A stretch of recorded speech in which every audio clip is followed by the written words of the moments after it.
Disclaimer. What you're about to witness was how I grew up a Catholic boy, came to the conclusion there was no God, and then God saved my soul.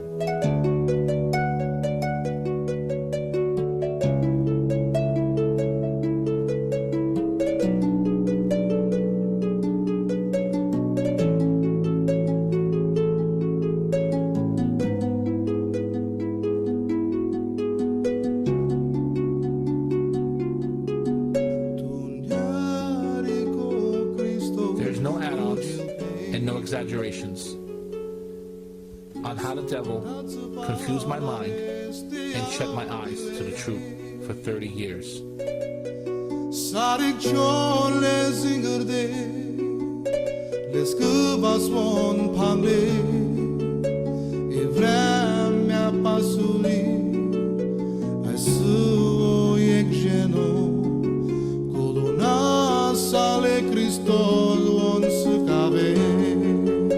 This is my journey on the fight of the flesh, carnality, the devil, and church politics.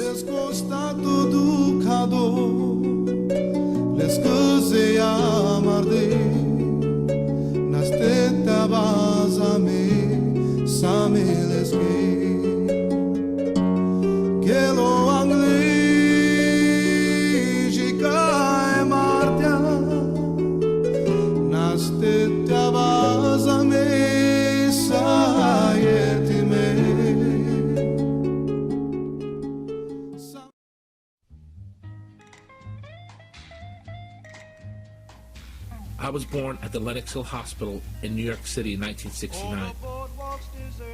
My family moved to Atlantic City in 1976 permanently, after 40 years of traveling.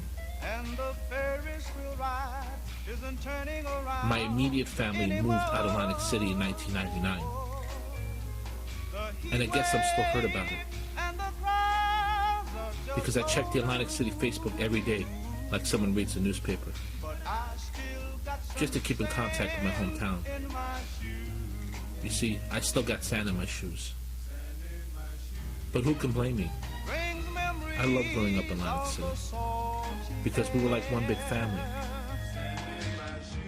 Oh, the blanket that we used to share, how we fell in love down by the sea,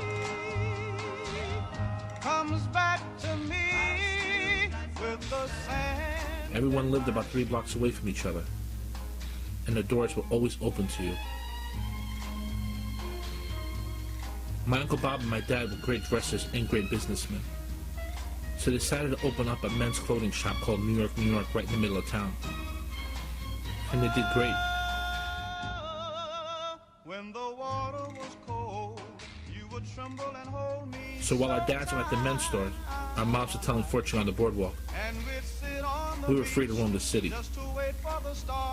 The boardwalk, the $1 Million Pier, the beach, the game rooms, the rides. It was like being on vacation every day.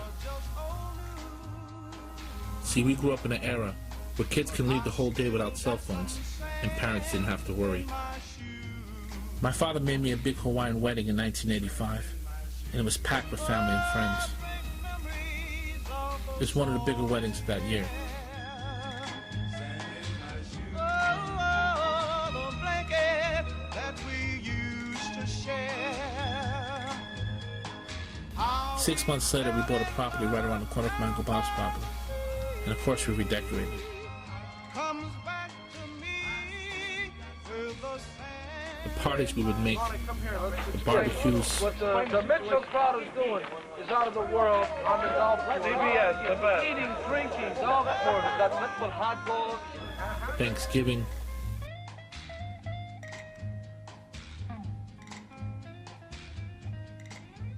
Oh, the boardwalk Christmas, is deserted. There's nobody down by the shore, and the Ferris New Year's. ride isn't turning around anymore. The heat It's funny. When I was young, I couldn't wait to leave those parties, but not give anything to go back. but I still got some sand in My grandfather Diamond Jim, my uncle Mickey Doo, and my father Mikey Doo had made a reputation for themselves on being the bosses, living the high life, eating the best, drinking the best, VIPs at any casino or nightclub in town.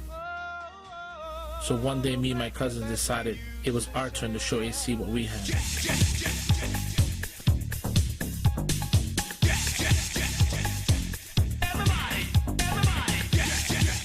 So in 1987 we walked into the Chez Paris, and it changed the course of our lives forever. As soon as we walked in and told them who our fathers were, we became celebrities. The owners, the bouncers, the bartenders, even the DJ, Charlie Buckeye, treated us like family. We owned the place. Even on the 4th of July, with 200 people online to get in, they would take us through the side door. We said who to let in and who to kick out, which was very rare, because no one messed with us.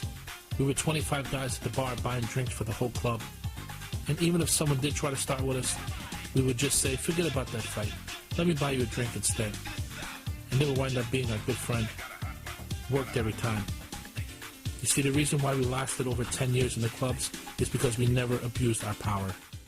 As far as religion goes, we were the average non-practicing Catholics who would bribe the Catholic priests with a love offering to baptize our kids, even though we never attended the church and never had no intentions on going back.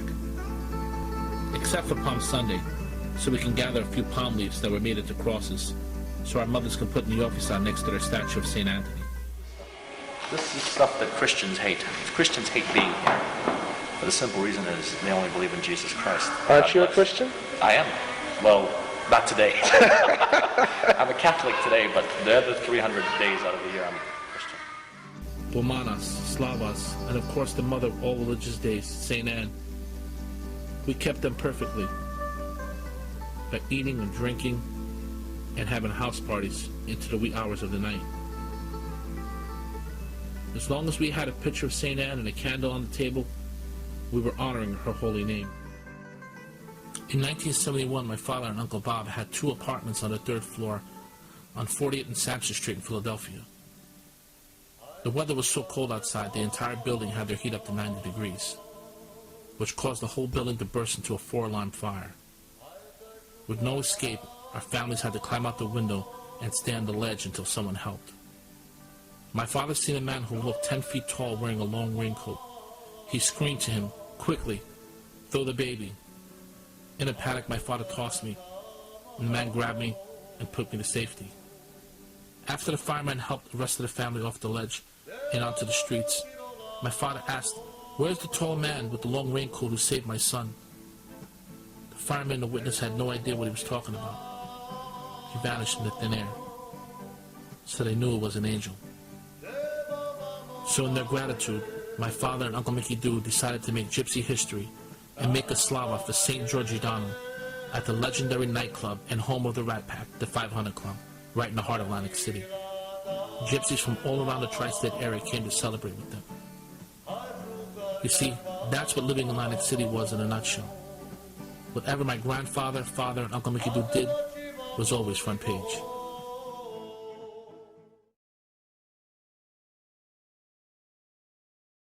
For anybody who grew up in a budka office on your house, you knew that there was the scariest room in the house. I mean, there was... You didn't want to go after dark. In the daytime, it wasn't too bad, but after evening hours, they put the candles on, and, you know, you have to go behind a curtain, so it was this dark room with candles, and it was statues and pictures of Jesus, and you kind of felt bad because you knew that Jesus loved you from what you heard. And, you know, you noticed the Mary and St. Anthony, they were supposed to be good, but there was just something spooky about that room. You know, you would have the candle lit, and you would have the statues and the Bible. The Bible alone was scary enough from what our family told us. So you would never go in there at nighttime. We would always go in the day. We respected those statues. We respected those pictures. You wouldn't want to say anything wrong. You wouldn't want to do anything wrong. You had reverence. You know, and sort of a quietness in front of them, more than we do the living God. I think it's so odd that we respected those stuff more than we do God sometimes. All we knew for a fact is that they were coming after the Rom, and they want everyone to stop telling fortunes, which was absolutely ridiculous. We had a few pastors and a few churches wanted to come in town and talk to us. Just talk, a cup of coffee, you know, nothing big. This was the attitude we had. Okay, so let me get this straight. A strange man from Paris, Texas, California, who we don't know, is going to walk in my beautiful house in front of my family with a $500 suit, $10,000 watch, alligator shoes, and a nice car, and tell my family that we're going to hell, give up our career, sell everything we have, and give it to his church. Really? That's what you think is going to happen? You're just going to come in my home and tell me we're going to hell? Yeah, keep walking, Mac. I'm with the show. If you've ever been to a fair, you would know when you walk down the fairway, there would be carnies there, you know, as you're walking. Yo, my man, come here. If you can shoot the duck, instead of a small prize, I'll give you a bigger prize. Step on over. If you get the ring on top of the frog, you can choose anything from the top row. Hot dogs here. Instead of 3 for $2, I'll give you 4 for $2. Come on over. Come on, guys, 50 cents a shot. You big guy, come on over here. I'll give you a great deal on it. So they would do anything, drive you crazy, make a deal with you, just to get you to play the game. There was only one way to stop these people. Hey, my man, come over here. I'm with the show. Oh, okay. Hey, listen, I'll give you 3 balls for $2. I'm with the show. Okay, no problem. Walk on over. We got 3 rings over here for $3. My man, I'm with the show. Thank you. That was it. When you say you was with the show, you're letting them know I'm in on this. I already know what's going on. I'm in the background. I'm with the show. You can't con me. So, Mr. Pastor Man, we're with the show. You're going to try to con us? You're going to come into my house and try to con me in my own town? I don't think so. So why don't you go have yourself a nice little sandwich, go to Baltimore Grill, go to White House, enjoy yourself, and then why don't you get out of here? Because you stay any longer than that, you're going to get locked up. Then a couple years down the road, we heard a family member, a very prominent woman, an amazing money maker, went and gave up her business and started to work for the church. Oh my God. As far as the Romania went, it was a shock. It was an absolute shock that they would brainwash this brilliant woman who was an amazing moneymaker. So that made it even more scarier, because if they could have got her, then who were we? So we made a couple calls and we spread the word. If we even see a pastor at a Baltimore Grill, at the White House cheesesteaks, they're getting locked up. We don't want you around our women. We don't want you on the boardwalk. You guys are done. We're with the show. We're not interested. Thank you very much. Keep walking. Of course, that was until a very close family member and one of the mothers of Atlantic City got sick.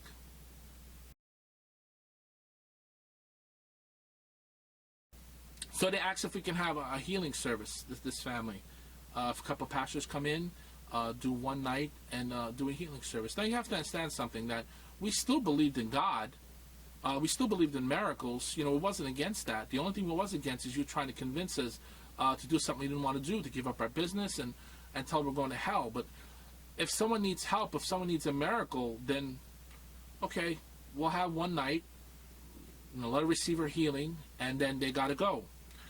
So they did. They rented a hotel, and they came down, and we walked in. We figured, okay, let's go. What's the worst can happen?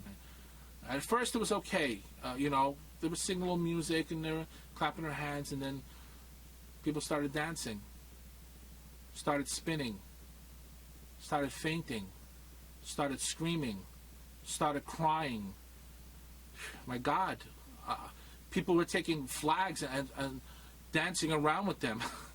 You got to understand something. To a carnal mind, that was the most scariest thing I've ever seen. It's like, what did you do to these people? What kind of mind game did you put on these people that you convinced them to act like this?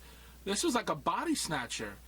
It was terrifying. I don't think I slept for 2 days after I seen people that I've known all my life act like this. It was scary. You know, it definitely pushed us from being Christian at least another 10 years. Because if you thought that I was going to go in a hall with all my family members and people watching me and fall and faint and scream and cry and shake, really? This is what Christianity was about? sorry. In the Catholic Church, you'd walk in with reverence, and women were declared, and it was very quiet and peaceful and respectable. Over here, it was a circus. Nothing against anyone, but this is what we seen when we walked in that time. So they brought up the woman.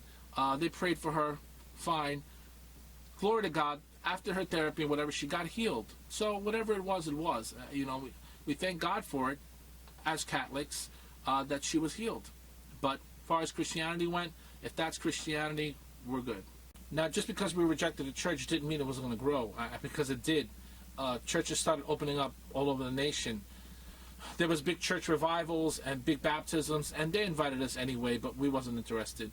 But people that we knew across New York City and Jersey and California and all over were getting baptized. And, that's fine for them, but we wasn't really interested. The only problem is that Atlantic City became the main focal point for Christians and for churches to get to. We kind of became the target of Christianity. Everyone was praying for us. Everybody wanted to get to us. It seemed like we were under attack. I can't tell you how many people has come to us in a nightclub, of all places. Hey, man, I'm a Christian now. Yeah, I took the sinner's prayer last night. Oh, well, that's beautiful. You need to turn Christian. You need to give your life to the Lord. You're going to go to hell. Okay, we're in a nightclub. Now, if you want to have a drink, I'll buy you a drink all night. I'll buy you breakfast. Tomorrow, I'll take you golfing. I'll take you on our limousine. I'll even give you a place to stay in our condominium. But if you want to talk about Christianity and you want to condemn me like that, tell me now and we can end the relationship right here. We've never had anyone tell us, well, then, if you're not going to be Christian, then we're going to walk. We're going to take a stand for God. They always went for the fun stuff. How are you going to come in a nightclub and witness to us about being saved and being Christian? It just didn't work back then. We didn't want to hear it. After what we seen and what we heard and what we know, we wasn't interested. You want to have a good time, we'll show you a good time. You want to talk about repenting and talk about give all our money and give our lives to Gypsy Church, we're good. And while everyone was getting saved and baptized and going to church and the church was growing, we gave our lives to the nightclub. Pretty much. Everything we did, our whole purpose, every outfit we bought, every shoe we bought, every watch, every haircut, every tan, every car wash, every cleaners we gave, it was all for one purpose. Saturday night, 1 o'clock in the morning. That was it. That's all we wanted. Any money we made, any goal we had in life, it was for 1 o'clock in the morning, Saturday night, year round. Because you knew that's when all the boys would be in front of the club, and you would pull up, and whatever car you got, whatever new shoe you got, whatever new watch you got, that's when you knew the boys would be there. So our whole purpose in life was for that 1 hour before you walked into the club. It was like being in a movie when you was in Chez Paris, because everyone we knew was there. We knew the bouncers, the owners, the bartenders, the waitresses, and we owned the place, like I said earlier. I loved it. It was more home to me than any other home I've ever known. I truly did love the Chez Paris. It was everything to me. Until I had a bad dream.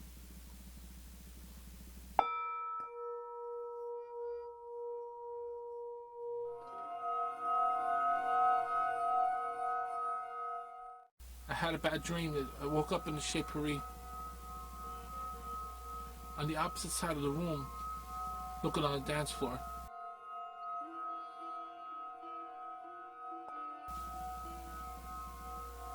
This bouncer, his name was Billy Bear. He was a short bouncer. He was looking out a window, but in real life the window wasn't there. He was screaming, "Help! Help! Get me out of here! Help! Get me out of here!" But every time he raised his hands up to get out, something black would pull his hands down. Till finally he just disappeared. I started looking around the room, and on the dance floor was people in black sheets laying dead on the floor. In the corner, I seen it was me. She was on her knees with her eyes closed. She had a son in her hands, 12 years old. She's rocking back and forth, and she's crying, she's screaming. She's crying because her son is dead. The only thing is, No voice was coming out. It was blank. And she was in slow motion. All you seen was her rocking back and forth. I never seen something so scary in my life. All of a sudden I look across the room and there were 6 men who were walking really fast. The whole place was slow motion, but they were walking really fast. There was 6 of them in black robes and black hoods, walking back and forth. I started screaming, "All right, what is this place? Where am I? What is this place?" They looked at me like I got their attention. They started running towards me really fast. They said, "This is the place of no souls."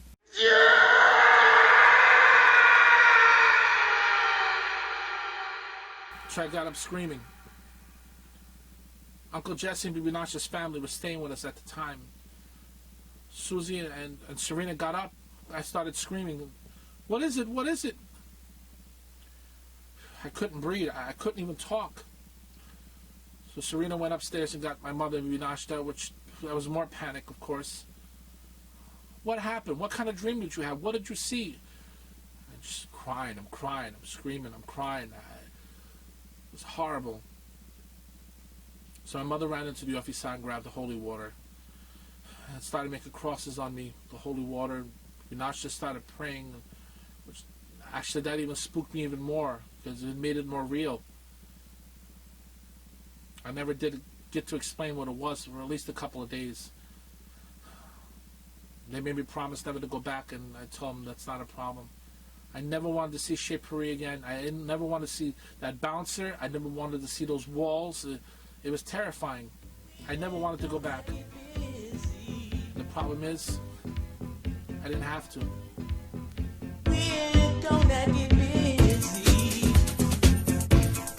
You see, a good friend of the family, a professional PR man, Buddy Morton, opened a nightclub about 2 miles away from the Chez called the Key Club. If you ever heard me and my friends reference to the back bar in 1990, this was the place.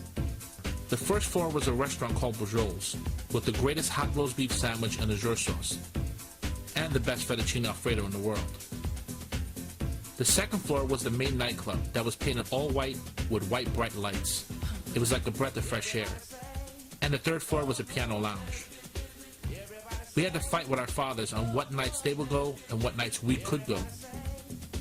Finally, the club got so popular that we had to come to some kind of conclusion. So we made a deal. The fathers can have the third floor lounge, and we can have the second floor main nightclub to ourselves. It was like a wedding every weekend. Some holiday weekends, the club would be 80% gypsies. The club was so great that my Uncle Jonesy made Archie Wham and Tracy's wedding there. Yeah, the 90s were some great years, with some great memories. Just Atlantic City alone was enough. With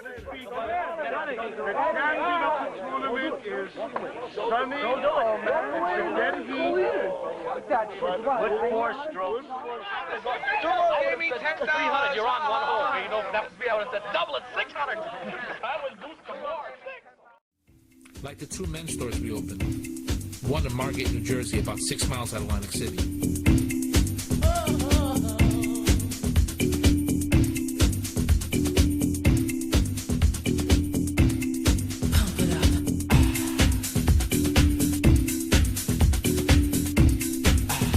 And one right in the middle of the Ocean One Mall in Atlantic City on the boardwalk.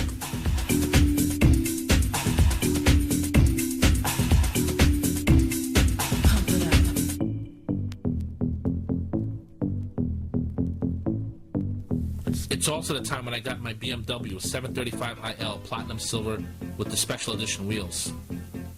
And also the first edition Lincoln Navigator, which also platinum was one of my favorite colors. My life was just like that famous pop song.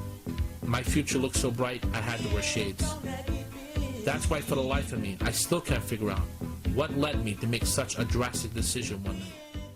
So of course after a couple years, Key Club kind of died out.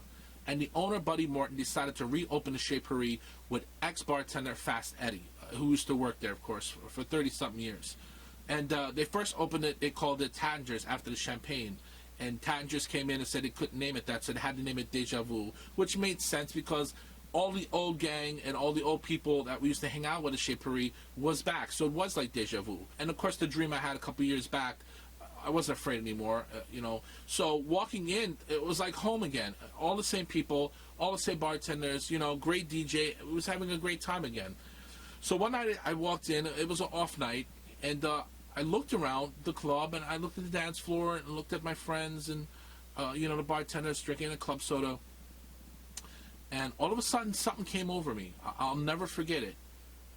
I looked around. I'm done. Oh my God. I'm done. I don't know what it was. I don't know why. Has this ever happened to you?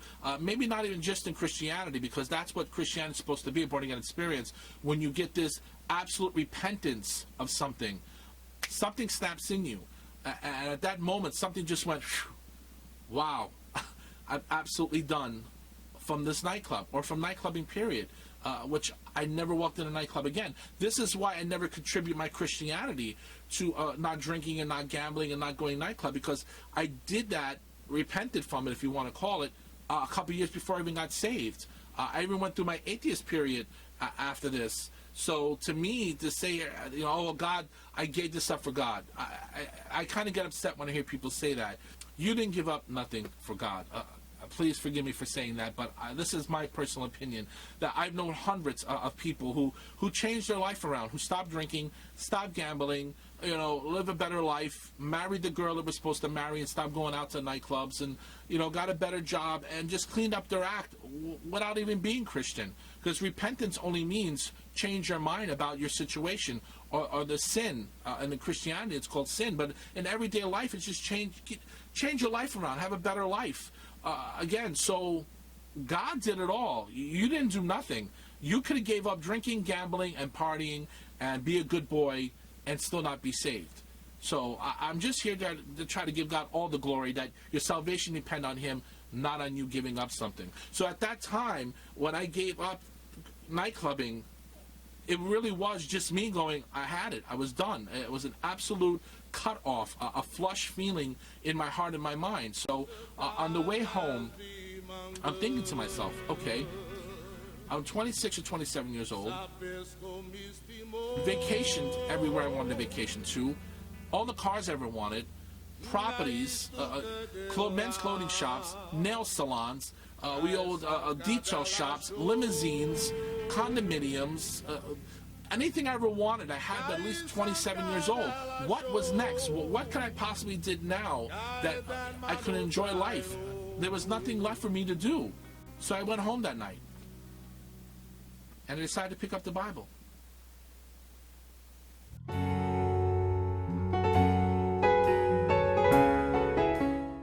I wanted my sons to grow up like playboys, the dudes of Atlantic City. Big office on the boardwalk, the Baraner, cars, diamonds, nightclubs. I guess God had a different plan. A fortune teller? Worshipping God? Are you serious? Asunan po do pastor.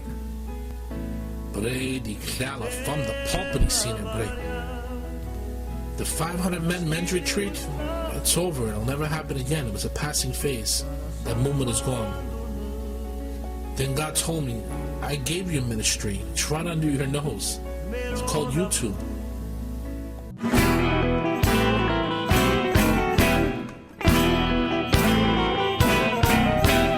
Se mais beze halo ayer pisar das man, se caz das vimangas, sapes com mistimos, na isto que de lá, cai sanca de la show,